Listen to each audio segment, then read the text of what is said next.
Bueno, ¿cómo andan? Bien, yo estoy muy nervioso. Hace un montón que no hablaba, pero bueno, estamos en familia y lo importante no es lo que diga yo, sino lo que dice su palabra, lo que Dios nos quiere decir. Así que, así que bueno, vamos a orar y empezamos. Nuestro Dios, te damos gracias por esta tarde, gracias porque podemos en este momento abrir tu palabra. Te pido que me estés ayudando a ser claro, a hablar lo que hablaste a mi corazón. Gracias, Señor, porque somos un buen grupo de hermanos hoy. Y pedimos, Señor, que tu palabra obre en nuestros corazones, que podamos, Señor, conocer más a Cristo, que podamos vivir una vida, Señor, que te agrade cada día más. Te damos gracias, nuestro Dios. En tu nombre, Señor Jesús. Amén. Les invito, hermanos, a ir a 1 Tesalonicenses, capítulo 2, versículo 17.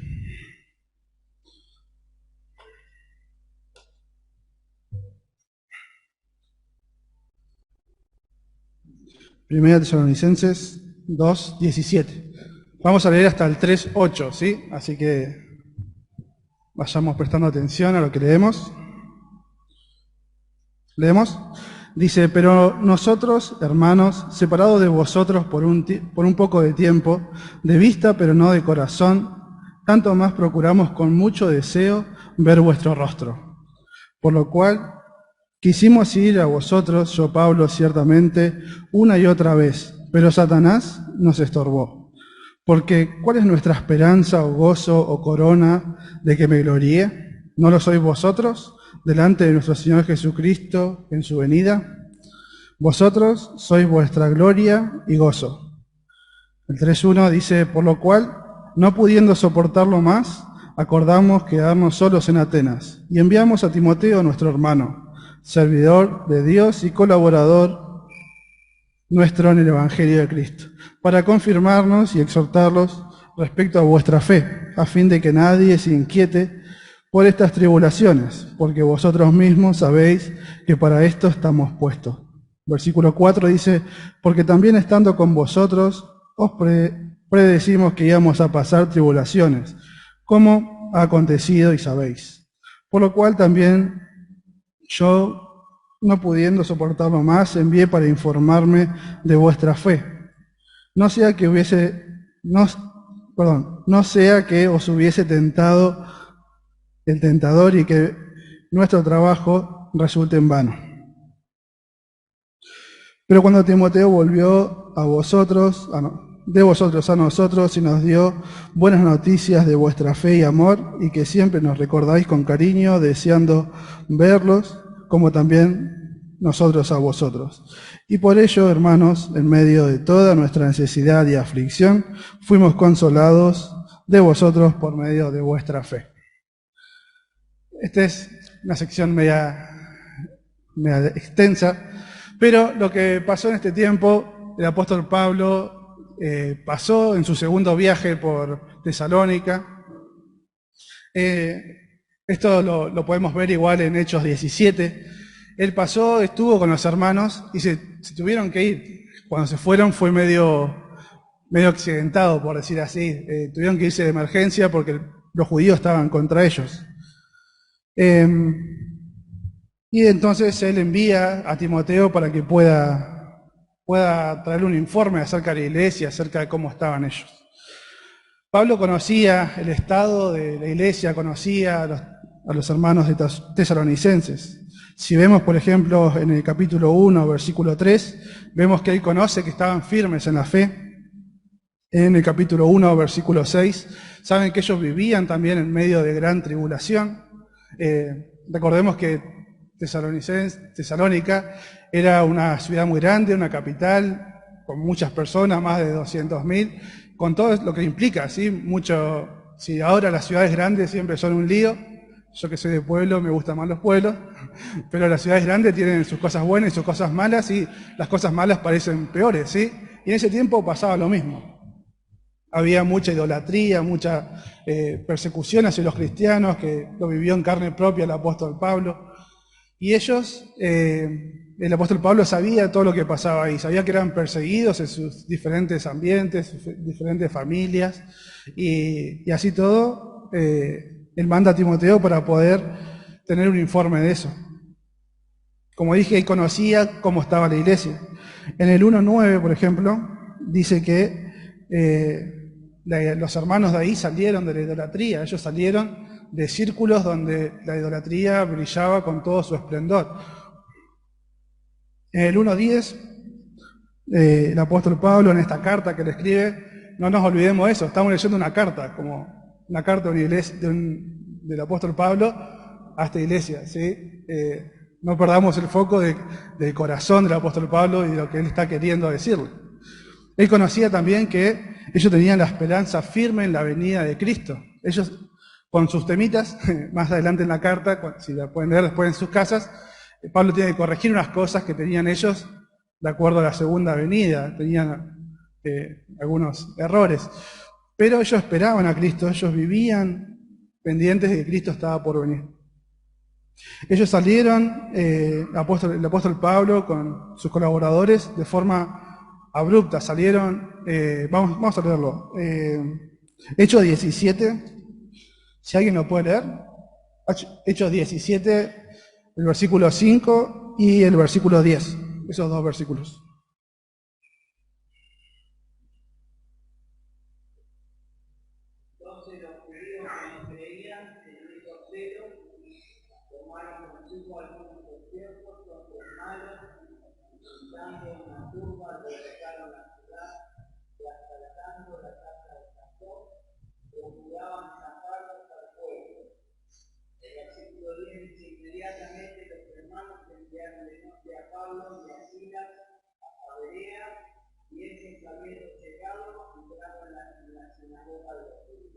Bien, gracias.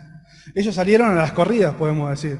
De noche tuvieron que escapar y el apóstol Pablo quedó pendiente, quedó esperando cómo estaban los hermanos en Tesalónica.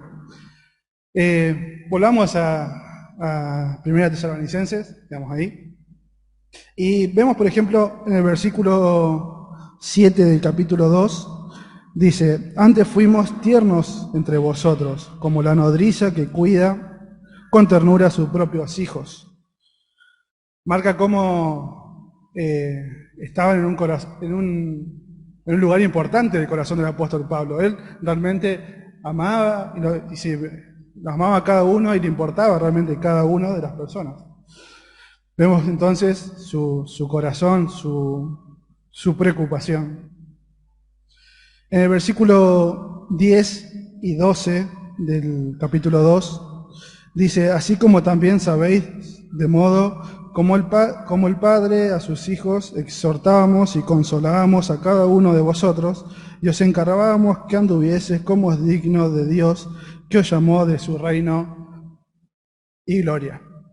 Vemos acá en qué se basó el tiempo, que fue corto, que estuvo Pablo en Tesalónica, en qué se basaba. En un discipulado de mostrar en su vida, como dice, ellos mostraban que anduviesen como es digno del Señor, le importaba su conducta, sus intenciones, él pastoreaba cada uno de sus corazones. Ahora sí vamos a pasar al 3. ¿Por qué quiero explicar eso? Lo que vemos recién. Quiero que entendamos la importancia que le da a la conducta y al corazón y el lugar que tenía esta iglesia en el corazón del apóstol Pablo. Vamos a centrarnos en la noche de hoy en el capítulo 3, del 1 al 3, ¿sí? Con el contexto que leímos al principio de todo este informe que él manda a pedir por Timoteo, lo manda y de vuelta. Vamos a leer de nuevo del 1 al 3, ¿sí? 1 Tesalonicenses 3, del 1 al 3. Dice: por lo cual, no pudiendo soportarlo más, acordamos quedarnos solos en Atenas, ¿sí? Pablo y sus colaboradores. Y enviamos a Timoteo, nuestro hermano, servidor de Dios y colaborador nuestro en el Evangelio de Cristo, para confirmarnos y exhortarnos respecto a vuestra fe, a fin de que nadie se inquiete por estas tribulaciones, porque vosotros mismos sabéis que para esto estamos puestos. Voy a leer en otra versión que por ahí nos ayuda, nos puede dar un poquito más de claridad, el versículo 2 y versículo 3. Lo perdí. Ahí está. Enviamos a Timoteo, nuestro hermano y colaborador de Dios en el Evangelio de Cristo, para fortalecerlos y alentarlos respecto a la fe de ustedes, a fin de que nadie se inquiete por causa de estas aflicciones, porque ustedes, mismos saben que para esto hemos sido destinados. No cambia mucho, solamente por ahí cambia el vosotros por el ustedes, nos da un poquito más de cerca nuestro lenguaje, como hablamos nosotros. Pablo escribe para confirmar y exhortar respecto a la fe.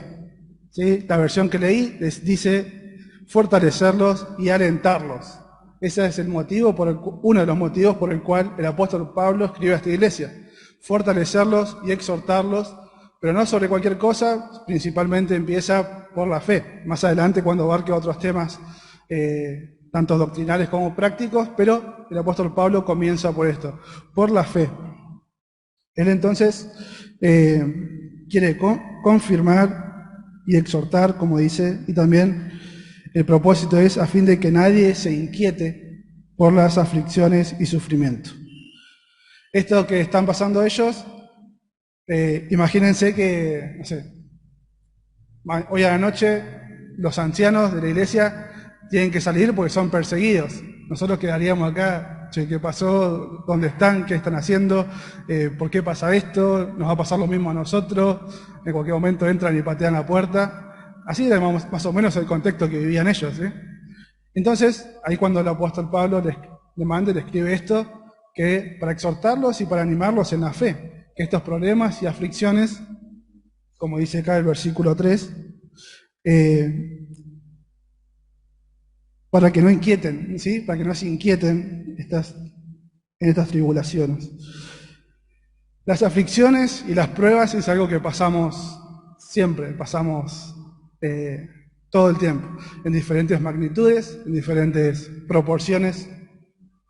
Es algo común a todos los hombres, lo veíamos en los motivos de oración, pidiendo a Dios, pedimos por nuestras aflicciones, damos gracias por las bendiciones, pero es algo común. Explicar qué es una aflicción es raro porque todos sabemos qué es, todos recordamos qué es. Es algo común a todos los hombres. Es algo usado por los incrédulos para quien no escuchó, ¿dónde está tu Dios? ¿Pasa esto? ¿Dónde está Dios? ¿Tanto mal en el mundo? ¿Tanta aflicción en el mundo? ¿Dónde está Dios? Es usado por ellos. Es manipulado, es algo que usan los falsos profetas, los manipuladores. La famosa frase, pare de sufrir. Hay gente que se enriquece por el sufrimiento y la aflicción de los demás. Es usado por la política. Sabemos cómo ellos, en general, sin caer en ningún bando, usan la aflicción de los demás como una herramienta de campaña o para hacer lo que ellos quieran. Y para nosotros, los cristianos, es el mayor desafío de nuestra fe. Así que la noche de hoy quiero que hablemos de eso, de la aflicción, lo que pasa en nuestro corazón. La aflicción, hermano, nos puede forzar hacia los límites, nos empuja a lugares donde pensábamos que nunca íbamos a ir. Puede ser que estés pasando aflicción o que hayas pasado aflicción y seguramente vas a pasar aflicción. Es algo que tenemos que en este momento tomarlo, si estamos en aflicción, como un apoyo para seguir. Si vamos a pasar, cuando pasemos aflicción, estar seguros, estar fortalecidos. Es algo que Dios nos muestra en su palabra, nos enseña y vemos cómo pasó en la iglesia también de Tesalónica hace mucho tiempo. Vemos acá cómo cuando estamos en aflicción nos sentimos atribulados, es un momento de tensión. Lo podemos definir como eso, algo que no está de la manera que esperamos o de la manera que tiene que ser, tanto en la familia, en el trabajo, en la iglesia, en nosotros, en nuestra salud. Vamos a leer 2 Corintios 4:8.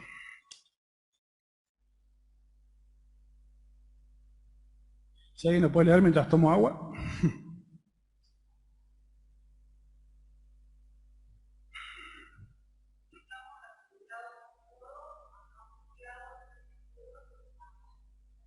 Gracias. Dice, que estamos atribulados en todos, mas no angustiados, en apuros, mas no desesperados. Esa es otra cosa que le pasó al apóstol Pablo, también podemos leer. Pero cuando dice en apuros, esa palabra también se traduce como perplejo, ¿sí? Cuando quedamos perplejos ante algo que no reaccionamos de la forma que queremos, de la forma que deberíamos, o de la forma que esperábamos reaccionar. Quedamos congelados. ¿Cuántas veces en situaciones hemos quedado así, sin poder reaccionar de la forma que sabíamos? Así, eso pasa en nosotros cuando llega la aflicción. ¿Cómo se siente entonces? Estamos perplejos. Empezamos a preguntarnos, ¿por qué? ¿Cómo permite Dios esto? Empezamos a ahondar hasta en lo más profundo de nuestra fe. Vemos el sufrimiento como algo sin propósito, un error en el plan de Dios, como diciendo, ¿qué pasó acá? Veníamos bien, ¿qué pasó? El sufrimiento es algo que nos agarra siempre de golpe, siempre desprevenidos. Así hayamos estudiado, hayamos visto, leído, visto ejemplos en hermanos también. Cuando nos toca a cada uno de nosotros, en diferentes áreas que nos haya tocado, siempre nos toca desprevenidos, ¿sí? Llega el momento que no lo esperamos. Nos sentimos entonces afligidos, estamos perplejos, estamos en apuros, no sabemos qué hacer, empezamos a pensar, a dudar cosas. Por ejemplo, el Salmo 6.3 dice, mi alma está muy turbada, y tú, Jehová, ¿hasta cuándo? Esa es una oración que hace el salmista a Dios. ¿Hasta cuándo? ¿Seguimos con esto? ¿Hasta cuándo vamos a estar así? Esta era la preocupación de Pablo por su iglesia, por la iglesia de Tesalónica. La preocupación de Dios por la iglesia, la preocupación de Dios por nuestros corazones también. ¿Cómo afrontamos estas aflicciones? Por eso, como veíamos en el versículo 4, no lo vimos, en el versículo 2, perdón,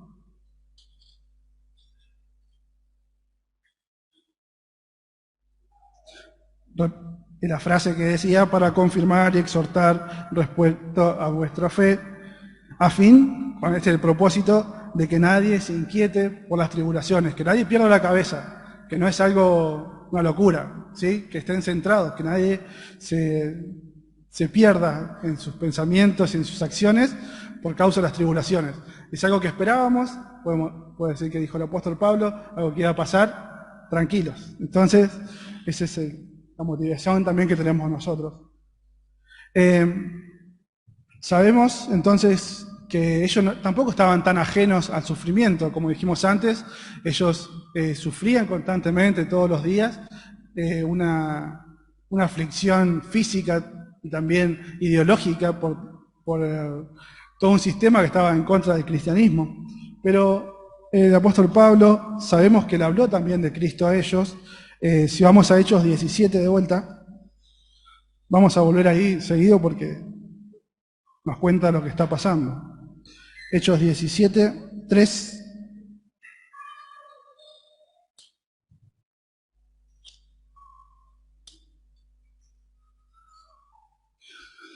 Dice, declaró y exponiendo por medio de las Escrituras que era necesario que el Cristo padeciese y resucitase de los muertos, y que Jesús, a quien ya nos anunció, decía él, es el Cristo.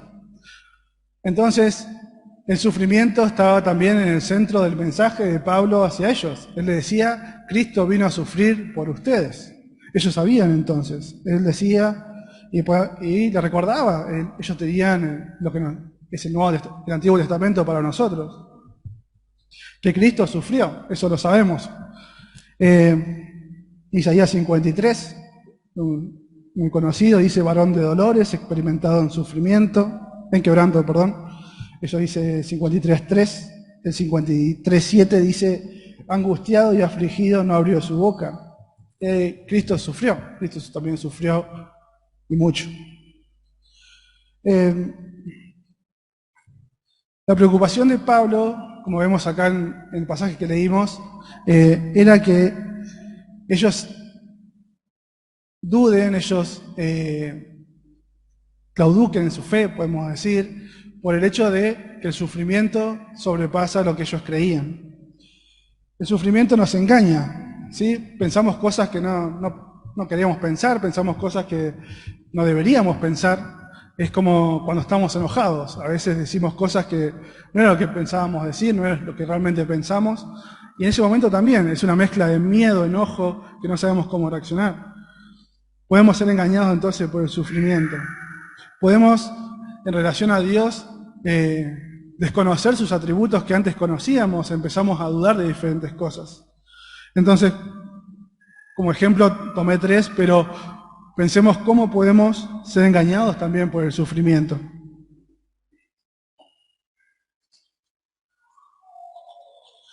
Podemos ser engañados al dudar de su omnipotencia, que el Dios no tiene tanto control, entonces, como decía, Dios, el problema más grande que Dios no está en los detalles, tantos detalles de nuestra vida. Dios sí sostiene los planetas, el Sol, las órbitas, pero capaz que en mi familia, en los problemas que tengo o en el trabajo, no está tanto Dios. Esas son cosas que pueden venir a nuestra mente, de nuestro propio corazón, del enemigo, de nuestras almas también. Cosas que empezamos a dudar, a pensar de lo omnipotente que es Dios.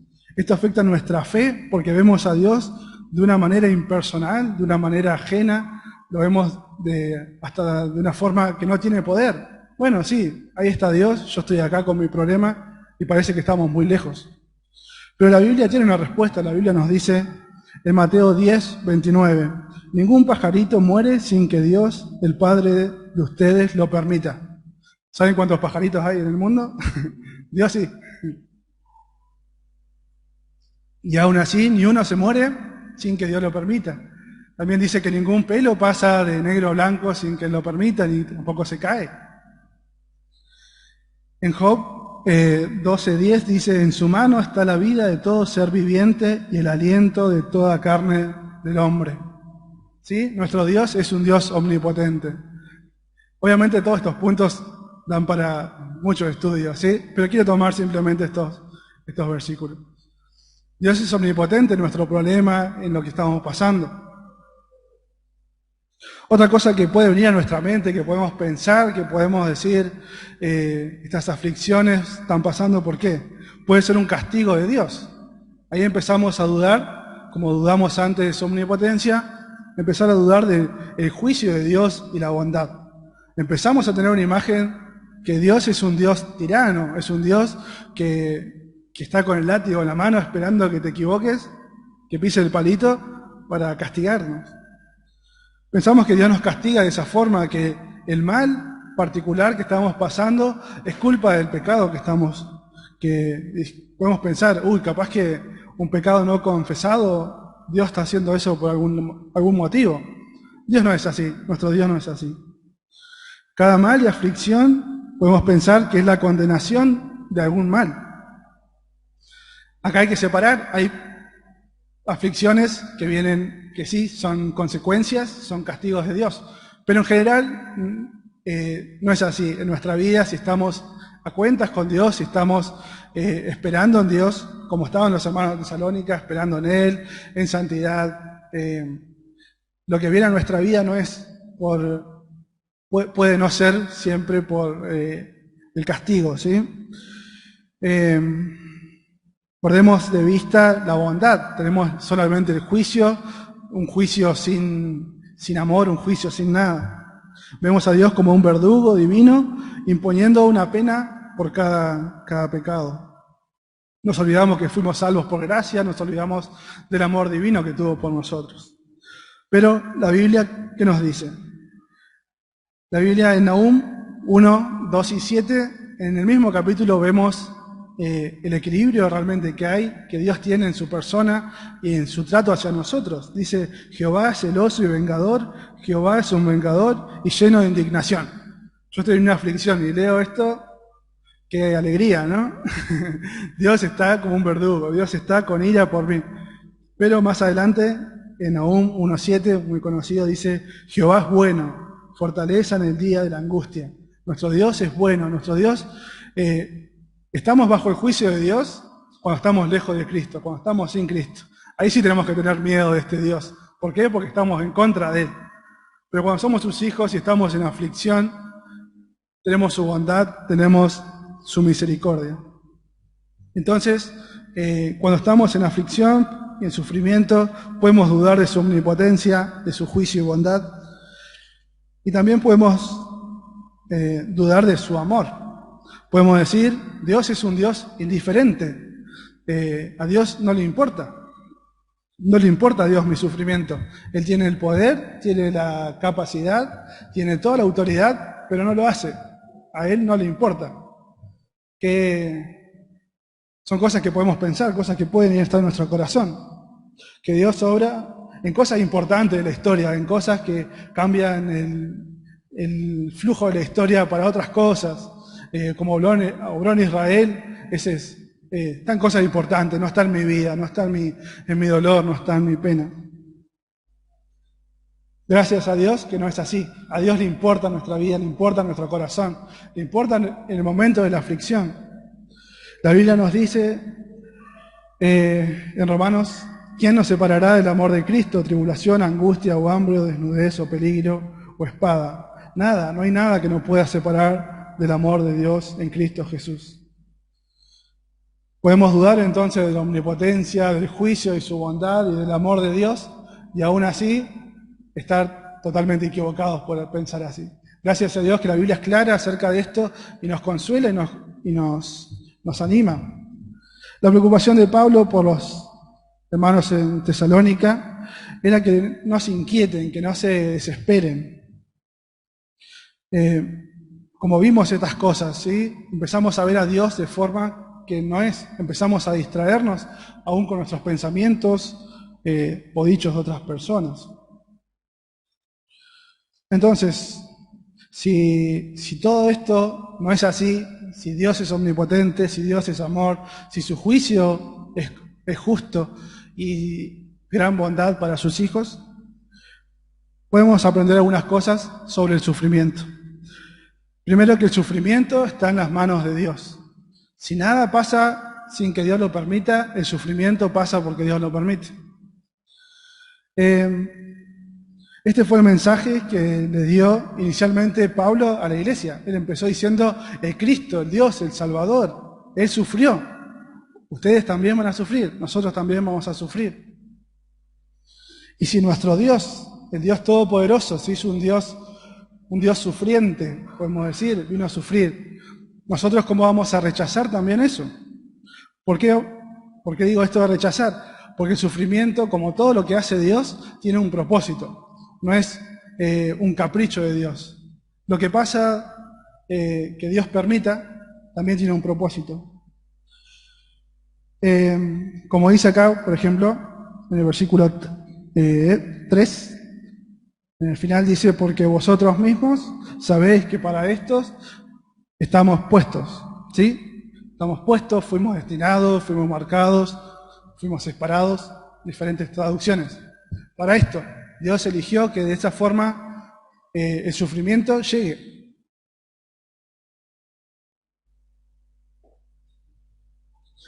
Entonces, no tiene que haber desconsuelo al saber que el Dios Todopoderoso permite eso. El sufrimiento también tiene un propósito particular. Eso obviamente no lo puedo decir porque es particular. El sufrimiento va a actuar cuando actúa en tu vida, cuando actúa en nuestro corazón, de una forma particular y específica. Vas a ver cosas que antes no había visto, cosas que estabas en falta, cosas de cómo depender más de Dios. Eso es algo que cada uno con Dios tiene que llegar y tratar de una forma particular. Vamos a Job 42, del 1 al 6. Si me alcanzan un poquito más de agua, por favor.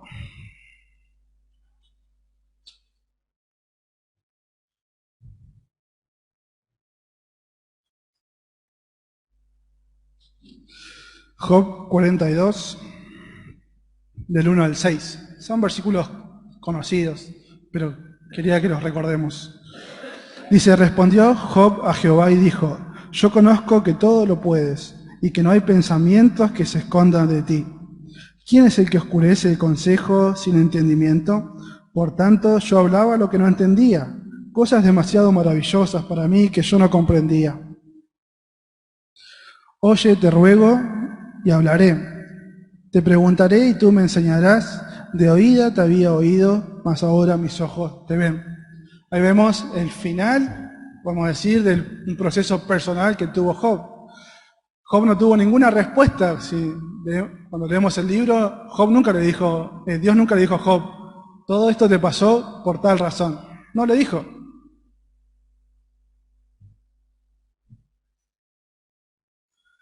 Nunca le dijo Dios.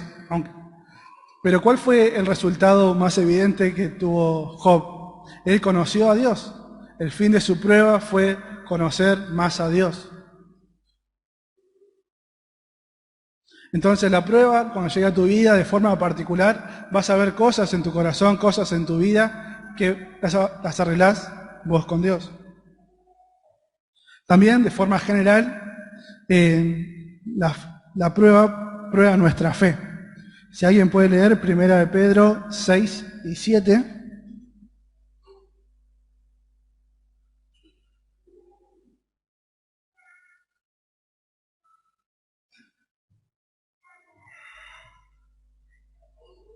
Primera de Pedro 1, 6, 7. Faltó el capítulo.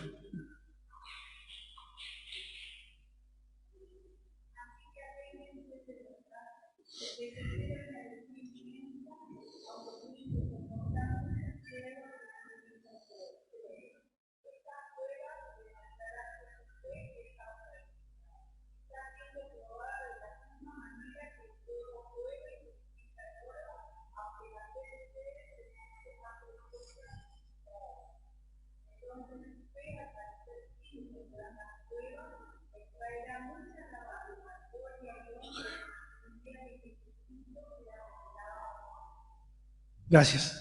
Vemos entonces como propósito general, eso en todas nuestras aflicciones, es forjarnos para ser cada día más como Cristo. Nuestra fe pasa por fuego, el fuego quema, nadie le gusta estar en el fuego. Y nuestra fe es probada, nuestra fe es, cuando estamos en dependencia de Dios, vamos a ser más como Cristo. Ese es entonces, podemos decir, algunos propósitos que tiene la aflicción en nosotros. En el versículo 3, volviendo a 1 Tesalonicenses, dice, a fin de que nadie se inquiete. Él está teniendo en cuenta toda la congregación. Cuando marca estas cosas también marcan toda nuestra congregación.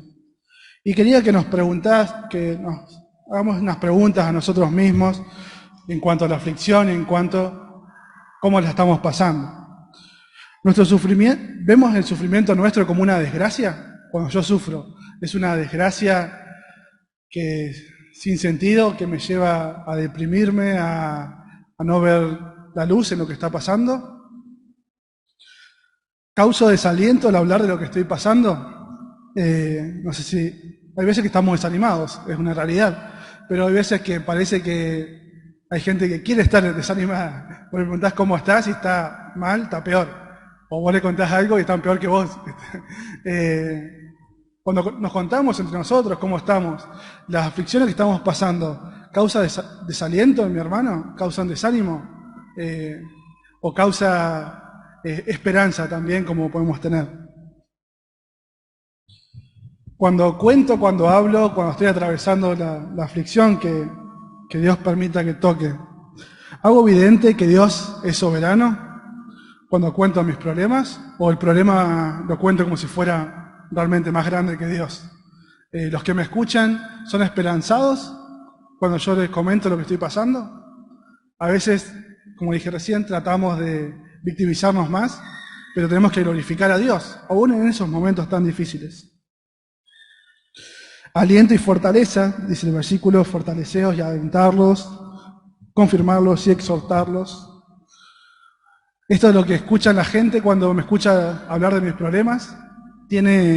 Aumenta su fe, le ayuda en su crecimiento, le ayuda en su vida, o es no le pregunto más cómo está porque está todo mal. Así esté todo mal, podemos responder con gracia, podemos apuntar la situación que estemos pasando hacia Dios. Decir, sí, estoy mal, estoy muy mal, pero Dios es más grande que el problema, Dios es más grande, Dios está en control. No olvidarnos de eso. Esa era la preocupación que tenía el apóstol Pablo por la iglesia, que estaban pasando y atravesando una situación tan difícil. Así que esto que quería compartirles. Cuando estemos en aflicción, cuando estemos en problemas, mirar a Cristo, mirar a Dios, no escuchar lo que dice lo malo a veces de nuestro corazón, o otras voces, otras opiniones, que tratan de disminuir la gloria de Dios, su persona, su obra. Nos olvidamos de la gracia de Dios, nos olvidamos que es un Dios todopoderoso. Espero que sea de bendición, hermanos, como fue para mí. Mensaje difícil de preparar, pero Dios es bueno. Así que Dios les bendiga.